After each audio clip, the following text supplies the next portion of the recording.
평행세계의 이론은 매우 오랫동안 과학계에서 논의되어 왔습니다.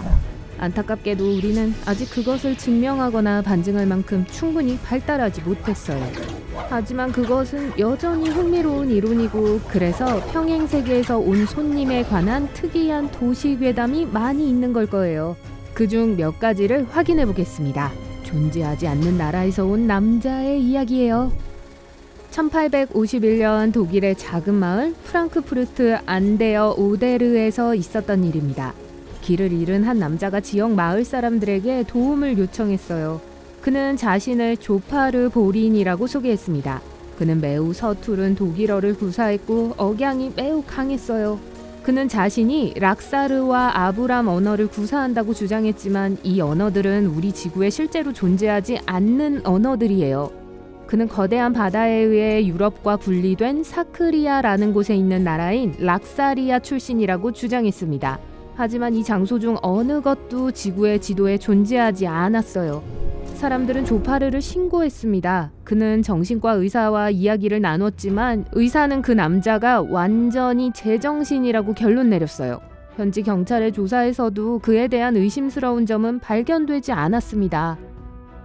조파르 보리는 유럽 방문의 목적이 오래전에 잃어버린 형제를 찾기 위한 것이라고 주장했습니다. 그는 난파선에서 살아남았고 마을 근처에 오게 됐습니다. 사람들은 그에게 세계지도와 지구본을 보여주고 난파한 장소를 알려달라고 했지만 그는 낯익은 것을 찾지 못했어요. 그는 고향 세계에 대해 광범위한 지식을 가지고 있는 것처럼 보였습니다. 조파르는 그가 사는 세상에 있는 5개의 주요 대륙 이름을 댔어요. 사크리아, 아플라, 아스타, 오스트라르, 그리고 유프라르였습니다. 그의 이야기는 그럴듯하게 여겨졌어요. 프랑크푸르트의 과학자들은 더 많은 연구를 위해 그 남자를 베를린으로 보내기로 결정했습니다. 하지만 여행 중에 그는 발작 같은 것을 일으켰고 갑자기 마차에서 뛰어내려 주변 숲으로 사라졌습니다. 오랫동안 철저한 수색에도 불구하고 조파르의 흔적은 발견되지 않았어요. 그는 신비하게 나타났던 것처럼 신비롭게 사라진 것 같았죠. 그를 베를린으로 호송하는 임무를 맡은 라보프 경감은 이 남자가 다른 세계에서 온 존재일 수도 있고 있던 곳으로 돌아갔다고 생각했습니다. 167번 고속도로의 여성. 1969년 10월 20일에 있었던 사건입니다. 이 이야기는 1988년 스트레인지 잡지에 처음 보도됐어요. 이 기사는 엘시와 그의 사업 파트너인 찰리라는 가명의 두 남자에 대해 이야기합니다. 어느 날 오후 엘시와 찰리는 루이지애나 남서부의 167번 고속도로를 따라 운전하고 있었어요. 일에 대해 논의하면서 라파에트 오일센터를 향해 차를 몰고 있었죠. 처음에는 고속도로가 비어 있었지만 그 후 두 남자는 앞에 아주 오래된 차가 매우 느리게 가고 있는 것을 알아챘습니다. 두 남자는 이 신비한 차에 대해 이야기하기 시작했어요. 그 차는 수십 년 동안 생산되지 않았지만 꽤 새 것처럼 보였어요. 둘은 차주가 관리를 잘한 덕분이라고 생각하고 감탄했죠. 그들은 차를 더 잘 보기 위해 속도를 줄였습니다. 엘시는 1940이라고 쓰인 밝은 오렌지색 표지판을 발견했어요. 둘은 운전자를 봤어요. 구식 옷을 입은 젊은 여자였습니다. 밖은 따뜻했지만 긴 깃털이 달린 모자와 털코트를 입고 있었어요. 그 옆에 있는 아이도 따뜻한 코트와 모자를 쓰고 있었죠. 엘시와 찰리는 말을 걸고 싶었지만 여자의 표정을 눈치챘어요. 여자는 공포에 질려 거의 울기 직전으로 주변을 두리번거렸습니다. 엘시는 여자에게 도움이 필요한지 물었어요. 그녀는 고개를 끄덕였고 그는 길가에 주차하라고 손짓했습니다. 하지만 그 남자들이 주차를 했을 때 갑자기 그 여자의 차가 사라졌다는 것을 알게 됐어요. 충격을 받고 고속도로를 둘러봤어요. 그렇게 빨리 어디론가 갔을 리가 없어요. 하지만 그 차는 어디에도 없었습니다. 얼마 후 다른 남자가 엘시와 찰리에게 차를 몰고 왔어요. 그는 일어난 모든 일을 목격했고 차가 그저 사라졌다고 주장했습니다. 남자들은 몇 시간 동안 그 사건에 대해 이야기했어요. 도시에 도착했을 때 그들은 경찰에 연락했습니다. 하지만 경찰은 그들의 말을 제외하고는 그 차의 존재를 확인할 수 없었죠. 그 사건은 지역신문에서 잠시 논의되다가 잊혀졌습니다. 가디안톤 캐년 사건.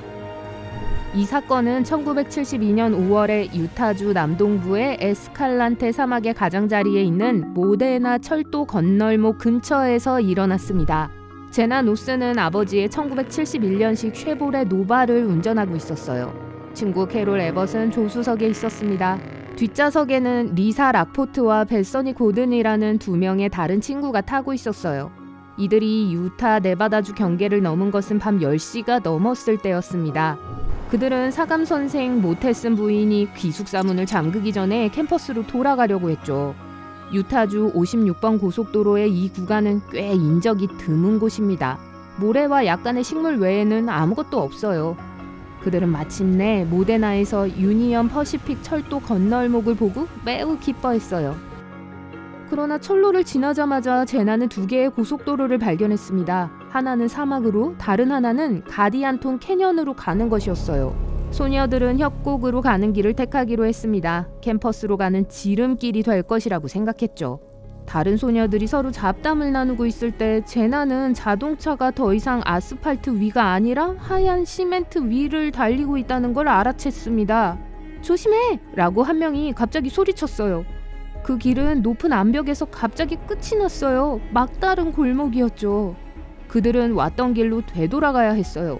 제나의 친구들이 이제 차에서 자게 됐다고 불평하는 동안 제나는 풍경이 극적으로 변했다는 것을 알게 되었습니다. 더 이상 사막이 아니었죠.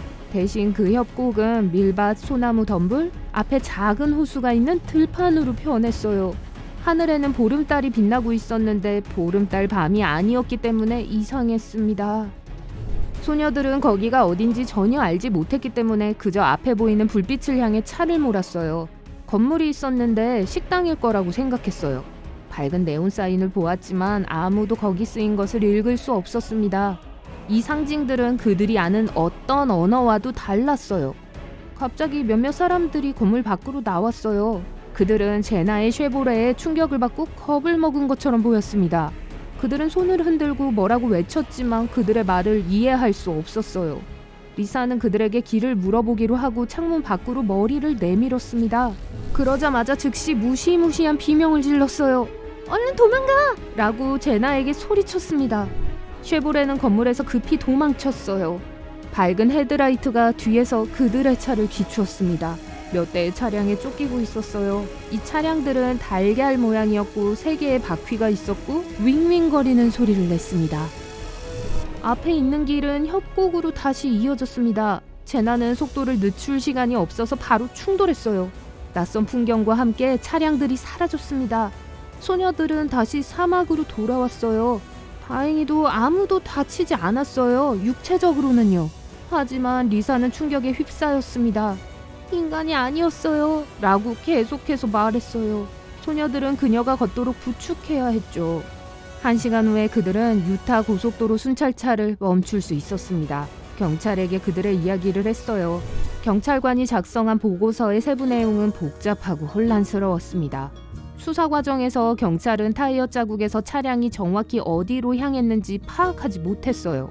마치 쉐보레가 갑자기 사라진 것처럼 트랙은 매우 갑작스럽게 끝났어요. 경찰은 어떻게 그 차가 아무런 흔적도 남기지 않고 3.2km를 운전할 수 있었는지 설명할 수 없었습니다. 특히 그렇게 단단한 땅에서 말이죠. 이 이야기에 대해서는 여전히 논쟁이 있지만 결국에는 일어난 일에 대한 모든 버전과 설명은 추측일 뿐입니다. 아마 절대로 진실을 알아낼 수 없을 거예요. 이것들은 차원간 여행에 대한 도시 괴담들이었습니다. 물론 이 이야기 중 어떤 것도 사실이라는 증거는 없어요. 종종 진실은 매우 평범한 것으로 밝혀집니다. 예를 들어 다른 현실에서 온 손님이라고 불렸던 유명한 토레드에서 온 남자는 존 알렌 쿠차르 제그라스라는 이름의 단순한 사기꾼으로 밝혀졌어요. 하지만 그럼에도 불구하고 이런 이야기들은 여전히 매우 흥미롭습니다.